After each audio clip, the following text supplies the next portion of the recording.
Իսկ ինչ եղավ այդ 26 միլիարդ դրամը 2020 թվականին դա հաշվեկնիչ պալատի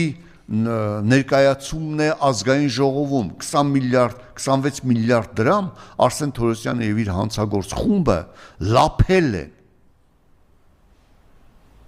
եւ այդպես էլ չիմացան այդ լիֆտի ասֆալտի կարեւորությունը եւ ինչքան փող է ծախսվել այդ երկու երևույթների դեմ որ 26 միլիարդը պետական բյուջեից 26 միլիարդ դրամը կորել է Եվ ով օրինակ ինչու չեն հարցնում, որ որտեղից Արսեն Թորոսյանին 75 միլիոն դրամ ծաղկաձորում բնակարան կառուցելու համար։ Որտեղից Արսեն Թորոսյանին հնարավորություն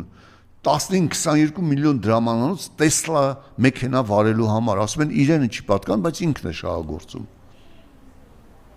Արսեն Թորոսյան, երբ լրագրողները հարցրեցին